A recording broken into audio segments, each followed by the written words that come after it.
Bismillahirrahmanirrahim. Elhamdülillahi Rabbil alemin. Ve sallallahu ala Muhammedin ve alihi tahirin.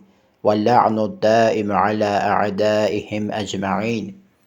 Kərbəla hadisəsinin baş verməsinin ən mühüm və ümdə səbəbi günahdır. Yəni, elə bir şəxs gəlib İslam camiyyəsinə hakim olub ki, açıq-aşkar fisq edir, açıq-aşkar günah edir və İslam Peyğəmbərinin sallallahu aleyhi və alihi və səlləm yerində əyləşib müsəlman ümmətə rəhbərlik iddiasındadır. Biz həm kitablardan oxumuşuq, həm alimlərdən eşitmişik ki, Muaviyyə ilə Yəzidin lənətullah aleyh arasındakı bariz fərqlərdən biri də bu idi. Muaviyyə zahirdə özünü mömin kimi göstərirdi, zahirə əməl edirdi. Amma Yəzid məl'un heç zahirə də əməl etmirdi. Yəni, fərz elə açıq-aşkar, yanına gedib gələn insanlar açıq-aşkar təsdiqləyirlər ki, bu insan heç kəsdən utanmadan nə Allahdan həya edir, nə bəndədən həya edir, araq içir, yəni haram edilmiş içkilərdən içir, ondan sonra zinakarlıq eləyir, min cür fisqlə, min cür fəsadla məşğul olur və açıq-aşkarda sanki Allahla nəuzubillah müharibədədir. Və belə bir şəxsin İslam camiyyəsinə nəinki rəhbər olmağa səlahiyyəti yoxdur, ümumiyyətlə belə bir şəxsin İslam dində heç bir dəyəri yoxdur. Və İmam Hüseyin aleyhisselam özü çıxışların birində buyurur ki, mən cəddim Peyğəmbərdən sallallahu aleyhi və səlləm eşitdim ki, hər kəs bir zülümkar cair bir başçını görsə ki, Allahın halalını haram edir, haramını halal edir, açıq-aşkar fəsad törədir, Allahın Quranın ziddinə gedir, sünnəyə əməl etmir və s. bu kimi bir şəxsdir. Ona qarşı insanlar çıxmalıdırlar. Bacarsalar əməlləri ilə, bacarmasalar dilləri ilə, ən azından qəlbləri ilə etiraz etməlidirlər. Və bu iş olmasa, həmin şəxsi də Allah o başçını necə ki cəhənnəmə salacaq, həmin şəxsləri də onunla birlikdə cəhənnəmə daxil edəcək. Bu hətta vəhabilərin səhih hesab etdikləri kitabda da var, ya Müslimdə, ya Buxarıda var ki, hər kəs bir dənə münkəri görsə, ya qılıncı ilə dəyişsin əməli ilə, ya sözü ilə, olmasa da qəlbində etiraz eləsin ki, ad'aful iman, imanın ən zəif nöqtəsi budur. Yəni, qəlbində heç olmasa etiraz elə. Deməli, Yəzid məl'un kimi bir şəxs, lənətullah aleyh, fasıq bir adam, açıq-aşkar günah eləyən bir şəxs İslama başçı və rəhbər ola bilməz. Və hətta biz İmam Hüseynin aleyhisselam çıxışlarına nəzər salsaq, görərik ki, çıxışlarının birində Kərbəla səhnəsindəki onu mühasirəyə alıblar, artıq düşmənlə mübarizə meydanıdır. Orada düşmənə belə bir söz deyir. Bihərül Ənvar kitabında gəlib, Cilid 45 səhifə 8-də, Müəssəsətül Vəfa tərəfindən çap olunan nüsxədə. İmam Hüseyin aleyhisselam onlara deyir ki, və kullukum asin li əmri qeyru mustəmi'in qavli. Deyir, sizin hər biriniz üsyankarsınız, günah əhlisiniz, məsiyyət edirsiniz, itaatsizlik edirsiniz mənim sözümə. Qeyru mustəmi'in qavli, mənim sözümü eşitmirsiniz. Mənim sözümə qulaq asmırsınız. Niyə? Fəqad muliət butunukum minəl hərami və tubi'a alə qulubikum. Deyir, sizin qəlbləriniz, sizin qarınlarınız haramla doludur və qəlbləriniz də möhürlüdür. Qəlblərinizə möhür vurulub. Yəni, fikir verin, haram yemək günahlardan biri də bir neçə günah var. Böyük günahlardan biri, onlardan biri də haram yeməkdir. İmam Hüseyin aleyhisselam onlara deyir ki, bilirsiniz niyə sizdə mənim dediklərim təsir qoymur, qulaq asmırsınız, itaatsizlik edirsiniz. Ona görə ki, qarınlarınız haramla doludur. O günah getmişsiniz, qarınlar haramla dolub, o maniyədir, haqq sözü eşidə bilmirsiniz. Bu, İslam Peyğəmbərinin dövründə də bu cür idi, digər Peyğəmbərlərin də. Necə oldu ki, İslam Peyğəmbəri və digər Peyğəmbərlər sallallahu aleyhi məcməin bir çox insanları hidayət etdilər, amma bəzi insanlar hidayət olmadılar. Niyə? Çünki günah əhli idilər və o günah arada maniyədir, pərdədir, imkan vermir ki, haqq söz sənin qulağına girsin, imkan vermir ki, qəlbin İslama tərəf gəlsin. Bir dənə maniyədir. Bizə Əhl-i Beyt aleyhimussalam hədislərinə baxdıqda görürük ki, bizə belə öyrədiblər ki, bir insan günah əhlidirsə, onu heç bir şey xilas edə bilməz. Muhsin Qiraəti ağanın Allah hifz eləsin kitablarından biri var, Günah adlı bir kitabdır.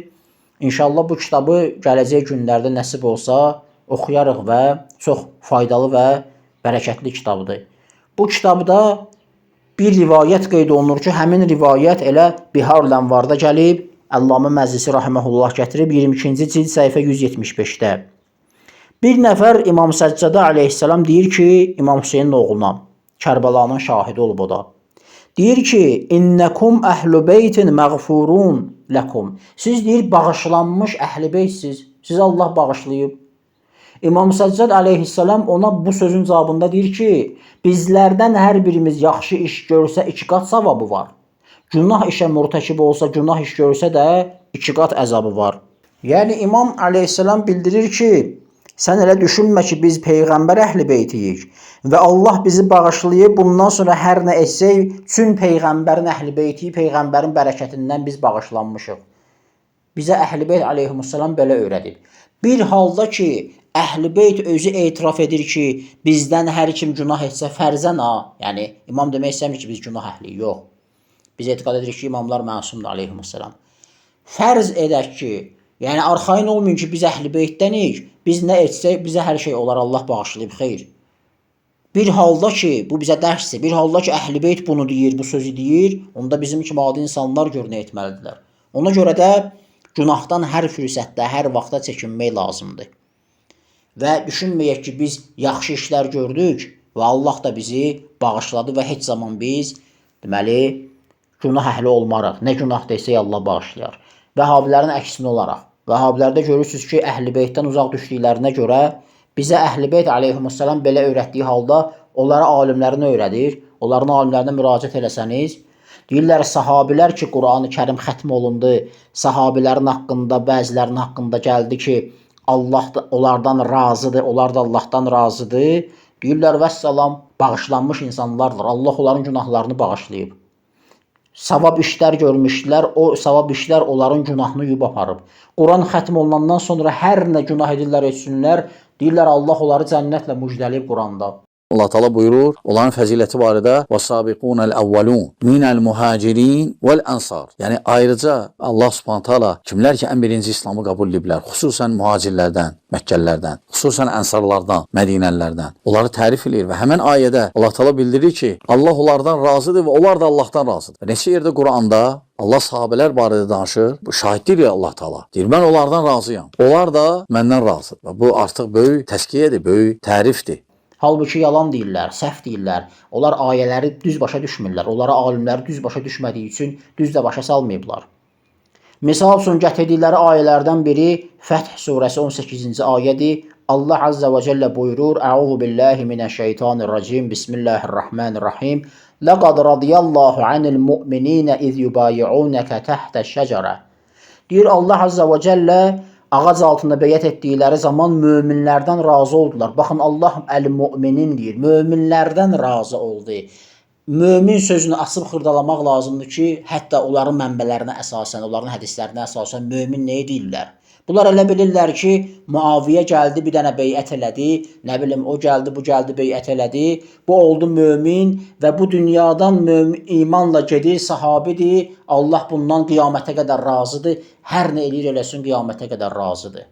Allah kitabında buyurur. Okumadıkları Kur'an-ı Kerim'de Allah Teala buyurur ki: "Laqad radiyallahu anil mu'minina iz yubayi'unaka tahtaş-şecere." Ağac altında beyət edənlərdən Allah razı qaldı. Yəni Hudeybiyə sülhündə. Xeyr, bu düz deyil. Niyə? Çünki Vəhabilər Qur'an-ı Kərimin özünə sərf edən ayələrini götürürlər, sərf eləmədiyi ayələri götürmürlər. Məsələn, bu ayə ki oxudum, Fəth surəsi 18-ci ayə, bir ayə əvvəldə 17-də Allah buyurur ki: وَمَنْ يُطِعِ اللَّهَ وَرَسُولَهُ يُدْخِلْهُ جَنَّاتٍ تَجْرِي مِنْ تَحْتِهَا الْأَنْهَارُ. Deyir, hər kəs Allaha itaət eləsə və Rasula itaət eləsə, Allah onu altlarından çaylar axan cənnətlərə daxil edər. وَمَنْ يُطِعِ اللَّهَ وَرَسُولَهُ. Allaha və Rasuluna itaət eləyəndən söhbət gedir. Bu ayəni də gətirib qoymaq lazımdır həmin ayənin qabağına. Yəni sən dünyadan gedənə qədər bir sahabi ağac altında beyət elədi, Quran xətm olundu, bu ayənin üzərindən 50 il keçdi, ölənə qədər sən Allah və Rasuluna itaət eləsən, Allah səni cənnətə daxil edər. yoxsa itaat etməsən, Allahın buyurduqlarına, peyğəmbərin buyurduqlarına ziddinə getsən, əhl-i beytimi sevin dediyi halda əhl-i beytlə düşmənçilik elə, sonra gəl bu ayəni götür ki, Allah bizdən razıdır. Niyə? Çünki biz ağac altında beyət eləmişik. Belə bir şey İslam dinində yoxdur. Həmçinin biz Əl-Bəyyinə surəsinə baxsaq, orada açıq-aşkar buyurulur: İnnellezine amenu və amilussalihati ulaika hum xayrul bariyyə. Şübhəsiz iman gətirib yaxşı əməl edənlər, salih əməl sahibləri yaradılmışların ən xeyirləridirlər. Onları Allah Azza və Cəllə onlardan razıdır və cənnətə daxil edəcək. Açıq-aşkar buyurulur: iman və salih əməl və Allaha və peyğəmbərə itaat ki, o da salih əməldir. Və biz diqqət eləyəndə görürük ki, hətta sahabələrin öz fəhmində də bu cür olub. Baxın, Kərbəlada İmam Hüseyni aleyhisselam Kufəyə dəvət edən Kufə şeyxlərinin böyüyünün adı kim idi? Nə idi? Süleyman ibn Surad Əl-Xuzai. Bu adda bir şəxs var. Bu şəxs İmam Hüseynə məktub yazır, Kufəyə dəvət edir. Həmin kəslərdəndir ki, Vəhabilər bugün o şəxsləri, Kufə cəmaatını Şiə adlandırırlar. Deyirlər, Şiələr İmam Hüseyni çağırırlar və xəyanət elədilər. İstəyirlər bizi xain kimi qələmə versinlər. İmam Hüseyin radiyallahu anhunu Kufə əhli, yəni şiələr öldürüb. Səffeyn döyüşündə iştirak edən şiələr Hüseyni öldürənlərdir. Bırak cemaat. Gəl deyənlər. Sənə beyət etmişik, yaxud beyət edəcəyik, məktub yazanlar, himayə edəcəyik, belə olacaq. Biz sənin şiələrinik, tərəfdarlarınıq. Bir halda ki, Yezidə beyət etməm. Gəl biz sənə beyət edəcəyik. Minlərlə insan. Amma həmin şəxslərin böyüyü, rəisi Süleyman ibn Surad Xuzai bir dənə sahabidir. Baxın, Əhl-i-Sünnə alimi olan, Vəhabilərin ideoloqu olan İbn Teymiyyənin tələbəsi Şəmsüddin Zəhəbinin Siyar-ı A'lam-ın Nübələ kitabına müraciət edirik. 3-cü cild Şuayb Əl-Arnavutun təhqiqi ilə. Bu da Vəhabi mühəqqiqidir. Müəssisətur Risala tərəfindən çap olunan nüsxə 3-cü cild səhifə 394-də Süleyman ibn Surad adlı bir şəxsi tanıtdırır bizə. Deyir, bu kimdir? Əl-Əmiru Əbu Mutarrif Əl-Xuzaiyyü Əl-Kufiyyü Əs-Sahabi. Sahabidir bu şəxs. İmam Hüseynə məktub yazıb çağırıb. O miskin, cahil Vəhabilər bilmirlər nə danışırlar. Bir yandan sahabiləri öyürlər ki, Allah sahabilərdən razıdır. Digər tərəfdən də həmin sahabilərdən biri olan Süleyman ibn Surad ki, İmam Hüseyni çağırdı və ondan sonra kömək eləmədi ona, tərk elədi onu. Həmin şəxs sahabidir, həmin şəxsin haqqında deyirlər, xaindirlər, satqındılar, şiədirlər və İmam Hüseynə xəyanət etdilər. İmam Hüseyni öldürənlərdirlər, İmam Hüseynin ölümünə bais oldular. Baxın, sahabi necə təhqir edirlər. Deməli, bu sahabi həmin kitabda 395-ci səhifədə qeyd olunur ki, Qalə Əbu Abdilbər, Əhl-i-Sünnə alimi İbn Abdilbər deyir ki, Kənə mimmən kətəbəl Hüseynə liyubayi'əhu. Süleyman Surad o kəslərdən idi ki, İmam Hüseynə məktub yazmışdı ki, ona beyət etsinlər. Gəl sənə beyət edək. Fələmmə acizə ən nasrihi nədimə və harabə. Deyir, o zaman ki, ona kömək etməkdən aciz oldu, peşman oldu və müharibə etdi. Sonra Təvvabin qiyamı baş verdi də İmam Hüseyin aleyhisselam şəhid olandan sonra. Qultu, Şəmsüddin Zəhəbi deyir ki, kənə dəyyinən abidən. Bu kəs mütədəyyin, mömin və abid bir şəxs idi. Xərəcə fi ceyşin təbu ilallah min xizlənihimul Hüseynə şəhid aleyhisselam. Deyir ki, elə bir döyüş, elə bir ordudan çıxıb ki, elə bir ordunun üzvüdür ki, Allaha tövbə etdilər. Şəhid İmam Hüseyni tərk eləyəndən sonra. Deməli, tövbə ediblər, deməli, bu adam özünü günahkar hesab edirdi, Əhl-i Beyti tərk etdiyinə görə. Deməli, bu sahabələrdən ki, deyirsə, Allah razıdır, ümməti alladırsınız. Razı olsaydı Süleyman deyərdi ki, Allah məndən razıdır, hər nə eləsəm Allah məndən razıdır. İmam Hüseynə kömək də etsəm razıdır, tərk də etsəm razıdır. Bu əqidədə olardı da, daha tövbə eləməzdi ki, Təvvabin kimi yadda qalmazdı ki, tarixə düşməzdi ki. Deməli, bu şəxs özü günahkar hesab edir.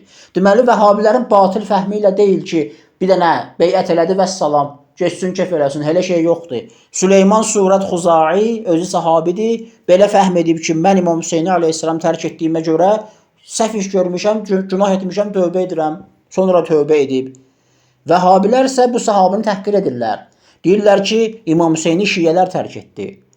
Əgər şiə idilərsə, deməli sahabi şiədir. Bəs sən özünü sələf hesab edirsən, Səhabilərin davamçısı hesab edirsən, sələfi hesab edirsən özünü, səhabilərin davamçısı hesab edirsən, onda sənin nəzərinə görə səhabi şiədir də. Və sən niyə şiə deyilsən onda?